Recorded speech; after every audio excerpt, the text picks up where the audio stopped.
Doctor साहब नमस्कार। मैंने बहुत सारे वीडियोज़ आपके देखे।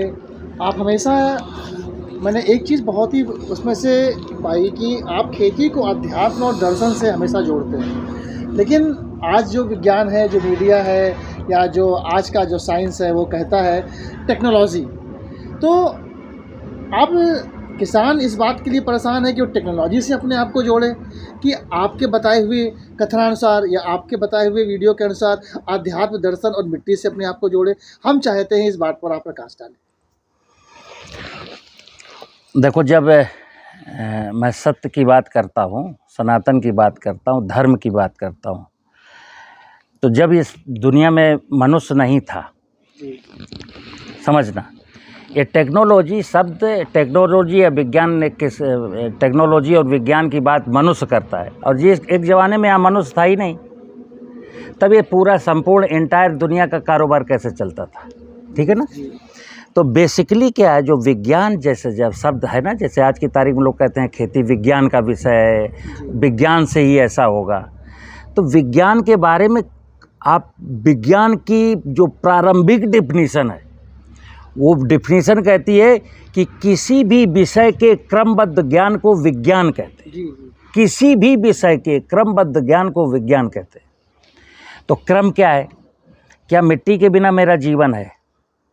क्या ऑक्सीजन के बिना मेरा जीवन है? आकाश के बिना मेरा जीवन है? या पानी के बिना मेरा जीवन है? या अग्नि के बिना मेरा जीवन है? तो विज्ञान की बातें करते समय भी मुझे पंच महाभूत को कंसीडर करना पड़ेगा, क्योंकि आपका शरीर पंच महाभूत से मिलकर के बना है। और पंच महाभूत की बदौलत आपकी डेली की जो रोज़मर्रा की जो नीड है, वो पंच महाभूत की बदौलत ही पूरी हो पाती हैं, ठीक है ना। तो पंच महाभूत की जब मैं बात करता हूँ, तो देखो, एक सूरज है, सूरज अनवरत है, सूरज हर रोज़ निकलता है, हमसे लाखों किलोमीटर दूर है, उसका प्रकाश है, उसकी ऊर्जा है, उसके बिना यहाँ कुछ हो नहीं सकता। और मनुष्य सूरज का कुछ बिगाड़ भी नहीं सकता। तो इसलिए सूर्य की बात नहीं हो रही है, क्योंकि मनुष्य की पहुँच से बाहर है। दूसरा एक आकाश है, आकाश अनंत है, आकाश में भी मैं कुछ डिस्टरबेंस नहीं कर सकता, तो आकाश को भी छोड़ दिया गया। लेकिन जिस ज़मीन में मैं रहता हूँ, घर बनाता हूँ, सड़क बनाता हूँ, खेती करता हूँ, उसका मैं कुछ बिगाड़ सकता हूँ। इंसान उसका कुछ बिगाड़ सकता है। जो धरती के ऊपर जो खड़ा हुआ जंगल की माया है, वनस्पतियाँ, उनका मैं कुछ बिगाड़ सकता हूँ। जो कुएं में, जलाशय में पानी भरा है, उसका मैं स्वरूप खराब कर सकता हूँ, केमिकल डाल करके, कचरा डाल करके, ठीक है ना। तो बेसिकली जंगल अगर कट जाए तो ऑक्सीजन की कमी हो जाएगी। जैसे किसी क्षेत्र में अगर वृक्ष कम हो जाए तो वहाँ ऑक्सीजन की कमी हो जाएगी। किसी क्षेत्र में अगर वर्षा कम होने लगे तो पानी में जो है हैवी मेटल्स की मात्रा बढ़ जाएगी, टीडीएस बढ़ जाएगा, जैसे आज बढ़ा हुआ है। क्यों? क्योंकि रेंस उतनी होती नहीं, और जो रेंस होती वो सीपेज होकर ज़मीन के नीचे ग्राउंड वाटर को रिचार्ज नहीं करती। तो ज़मीन के अंदर जो पेरेंटल मटेरियल पड़ा हुआ वो मेरे पानी में आ रहा है, तो पानी भी खराब हो गया। बेहतरीन पानी, बिल्कुल प्योरीफाइड पानी जो है वर्षा का है, जो मैं कैच नहीं करता हूँ, जिसको रोकता नहीं हूँ। तो खेती का जब विषय आता है, मैं तो कहता हूँ खेती ही नहीं, हमारे जीवन की खुशियाँ दर्शन में ही, हमारे जीवन की खुशियाँ आध्यात्म में ही हैं, हमारे जीवन की खुशियाँ धर्म में ही हैं। तो मैं आज दो बातों को आपके विषय में, दो चीज़ों को लाता हूँ, जिसे हम समझते हैं कि देश के हर किसान को समझना चाहिए। जब मैं आध्यात्म में जाता हूँ, वेद में जाता हूँ, शास्त्रों में जाता हूँ, पुराणों में जाता हूँ, तो दो शब्द आते हैं। एक शब्द है आदि पिता सदा शिव। लेकिन अब इस संसार में जब आदि पिता सदा शिव शब्द बार बार नहीं आता, ब्रह्म, वो आता महेश, शिव, भोले भंडारी, कैलाशवासी, ऐसा। आदि पिता सदा शिव का जो ओरिजिनल स्वरूप है वो पब्लिक के दिमाग में नहीं है, कुछ दूसरा भर दिया गया, शिव माने ये।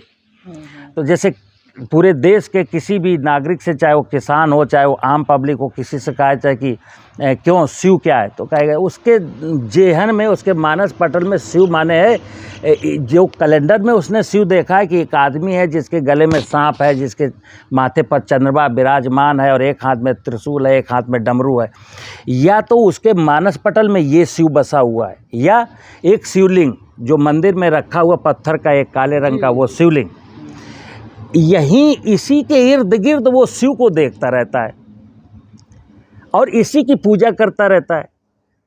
और जो ओरिजिनल आदि पिता सदा शिव है उसको कंसीडर ही नहीं कर रहा, इंटायर कम्युनिटी कोई कंसीडर नहीं कर रहा। तो आदि पिता सदा शिव है, ये पृथ्वी, धरती माता की जय। जब मैं बोलता हूँ धरती माता की जय, मतलब आदि पिता सदा शिव की जय। चूँकि आपका संपूर्ण कारोबार इसी से चल रहा है और आप इसी धरती माता को कंसीडर नहीं कर रहे, तो एक तो हुआ सदाशिव माने लैंड, धरती, और पूरा ग्लोब धरती का, ये सदाशिव है, सदा से थी और सदा रहेगी, इसलिए सदाशिव है। तो एक पिता सदाशिव हुआ इंसान का। तो इंसान के जीवन में कहा जाए तुम्हारे पिता हैं और माता का नाम लिया जाए, माता का नाम ना लिया जाए, तो ऐसा तो संभव है नहीं। तो अगर मेरा एक कोई आदि पिता है तो कोई एक आदि माँ भी होगी। तो आदि माँ के बारे में जब सुनते हैं तो आता है आदि शक्ति दुर्गा माँ, आदि शक्ति दुर्गा माँ। तो आदि शक्ति दुर्गा माँ जो है वो है ये बायोडाइवर्सिटी वनस्पतियों की। जैसे नवदुर्गा में साल में 2 बार नवदुर्गा आती हैं, नवदुर्गा के जो 9 रूप है उसमें 9 वनस्पतियाँ हैं, मेडिसिनल वनस्पतियाँ हैं। तो चूँकि इस धरती पर जो लाखों प्रकार की जो वनस्पतियाँ हैं, नंद काई से लेके बरगद के पेड़ तक, ये आदि शक्ति दुर्गा है। अब देखना आप, धरती के ऊपर जो वनस्पति जगत की माया है उसको मैं कहता हूँ आदि शक्ति दुर्गा माँ। और पौराणिक कथाओं में कहा गया है शिव की शादी पार्वती से हुई थी और शिव की शादी में कोई मनुष्य नहीं है। शिव की शादी में बैल है, पिशाच है, सांप है, बिच्छू है, ऐसा कुछ, मनुष्य नहीं है। तो जब शिव की शादी हुई तब यहाँ मनुष्य था ही नहीं। तब क्या था, ये सदा शिव पृथ्वी थी और ये पृथ्वी के ऊपर जो है जो जंगल है वो था। और तभी हम इसको कहते हैं अर्धनारीश्वर। कहीं जंगल को आप जेसीबी से सेक्शन काट दीजिए तो क्या पाएंगे, नीचे सॉइल है और ऊपर हरियाली है। तो जो सॉइल का पार्ट है वो सदा शिव है और जो हरियाली का पार्ट है वो माँ पार्वती है। अब ये माता पिता ही जीव जगत को, वनस्पति जगत आदि शक्ति दुर्गा है, धरती आदि पिता शिव है, और ये शिव और वनस्पतियों से ही से सारे जीवों का कारोबार इन्हीं से चलता है। जैसे हम धरती में घर बनाएंगे लेकिन वनस्पतियाँ तो खाएंगे, आप गेहूँ खाएं, फल खाएं, सब्जी खाएं, क्या खाएंगे? ये माँ ही तो दूध पिलाती है आपको। पिता की गोदी में खेलते हो लेकिन दूध माँ का पीते हो। माँ के दूध का मतलब है कि वनस्पतियाँ ही आपका भोजन है। आप मूली खाएं, गाजर खाएं, फल खाएं, कुछ भी खाएं, ये दूध है माँ का। और माँ खड़ी कहाँ है? माता पिता का एक संयोग है। तो इसलिए मैं कहता हूँ, अब देखिए, अगर ये बात ह्यूमन बीइंग को बताई जाती कि धर्म का, दर्शन का, आध्यात्म का वास्तविक स्वरूप ये है कि एक आदि पिता सदाशिव है जो धरती है और एक आदि शक्ति दुर्गा माँ है, तो वो ये वनस्पति जगत है, तो हमें इस धरती से मोहब्बत होती। अच्छा, इंसान अगर अपने पिता से मोहब्बत नहीं करेगा, अपनी माँ से मोहब्बत नहीं करेगा, तो अब क्या हुआ? जब ये इंसान आध्यात्मिक पिता और आध्यात्मिक माँ को कंसीडर नहीं करता तो ये अन्य दूसरे रिश्तों को कैसे कंसीडर करेगा? इसीलिए क्या हुआ, आज एक बेटा बाप को कंसीडर नहीं कर रहा, एक जो है पत्नी पति को कंसीडर नहीं कर रही, यानी रिश्तों की समझ ही नहीं है। तो रिश्तों की समझ, जो इंसान अपने आदि पिता सदा शिव को के रिश्ते को नहीं मान रहा है, जो आदि शक्ति दुर्गा माँ के रिश्ते को नहीं मान रहा है, वो इस दुनिया में शेष कौन सा रिश्ता निभाएगा? तो किसानी का जो विषय है ना, देखिए फिर मैं बोलूँगा, जहाँ जैसे राजस्थान का जो बाड़मेर जैसलमेर है, क्या वहाँ की लाइफ अच्छी है लोगों की? और जो माउंट आबू और पचमढ़ी और जो फॉरेस्ट एरिया के बीच में जो आदिवासी लोग रहते हैं, उनकी लाइफ ख़राब है? तो आदिवासी इलाकों में जो जंगल के बीच में रहने वाले लोग हैं वो ऑलवेज हैप्पी हैं।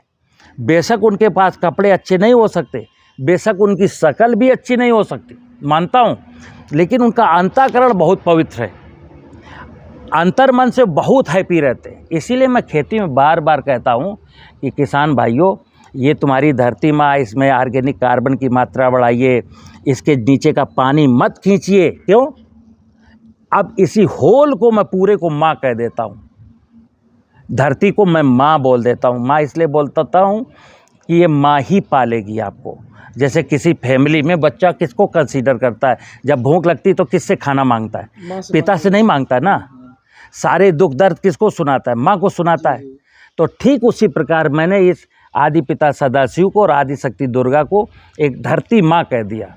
धरती माँ जब कहता हूँ तो धरती शिव हो गया, और माँ के ऊपर मतलब माँ का मतलब बायोडाइवर्सिटी। जी, समझ गया। तो किसान से मैं कहता हूँ कि यदि आप इतनी भी बात समझ लेंगे तो आप ध्यान रखिएगा, सिंपल सी बात है, जिसने अपनी सौंप दी प्रभु को लंबी डोर, उलझ कभी सकती नहीं पकड़े नंद किशोर।